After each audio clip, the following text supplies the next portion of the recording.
সময় ইনশাল্লাহ শেষ পর্যায়ে একবারে আসবো পরশুদিন। আসবো কি আসবো না ভাবছিলাম, এর মধ্যে আবুর বাপের একটা স্মৃতি আমি না স্মরণ করলে অন্যায় হোক। আমি তো যে কোনো কারণে হোক 2001 বিএনপিতে যোগদান করার পরেও ম্যাডাম দয়া করে নেওয়ার পরেও এই বিরাট পরিবারের সাথে খুব বেশি একটা ঘনিষ্ঠ হতে পারিনি। কপাল আমার খারাপ। 11 সরকারের সময় একদিন আবেদ নামে ভারপ্রাপ্ত সভাপতি ছিলেন ছাত্র কেন্দ্রীয় আমাদের তারেক রহমান সাহেবের খুব বিশ্বস্ত মানুষ। তিনি একদিন ছোট্ট একটা খবর পাঠালেন পলাতক অবস্থায় শুনছে যে আজকের মধ্যে যদি আপনি একটা কিছু না করেন, আবু তখন জেলে, তাহলে আবুকে আগামী 2 দিন 24 ঘন্টার মধ্যে প্রস্তাব করবে। আমার গাটা কেঁপে উঠলো, না শুনতাম ভালো ছিল। আমি কি করি, যা করলাম, কুমিল্লা আসলাম, ক্যান্টনমেন্টে গেলাম, তালিকা খুঁজে বের করলাম। অনেক কিছু রাজি হলো, কিন্তু আবুর ব্যাপারে রাজি হলো না। আমি বাসায় গেছি, এর মধ্যে আবুর বাবা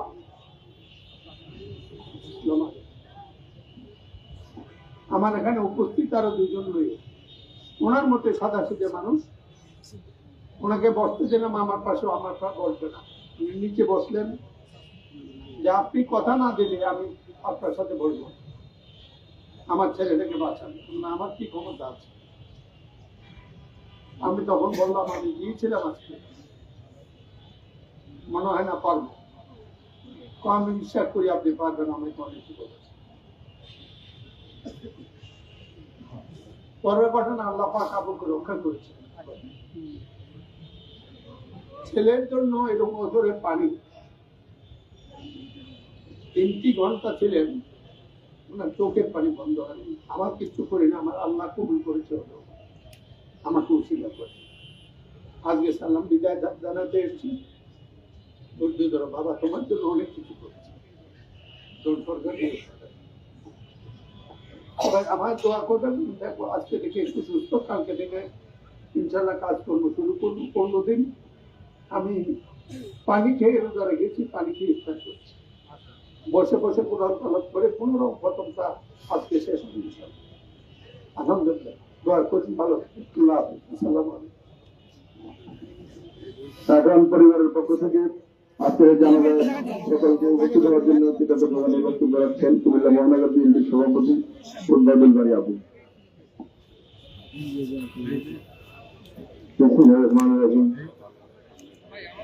আমার বাবার এই জীবন দশায় ওনার কথাবার্তা চাল করেন, ওনার ইচ্ছা অনিচ্ছা যদি কারো মনে কষ্ট দিয়ে থাকে, আজকে এই শেষ বিদায় দিন ওনাকে ক্ষমা করবেন। এবং ওনার সাথে যদি কোনো ব্যবসায়িক লেনদেন থাকে, আমরা 3 ভাই এখানে উপস্থিত আছি, আমাদের সাথে যোগাযোগ করবেন।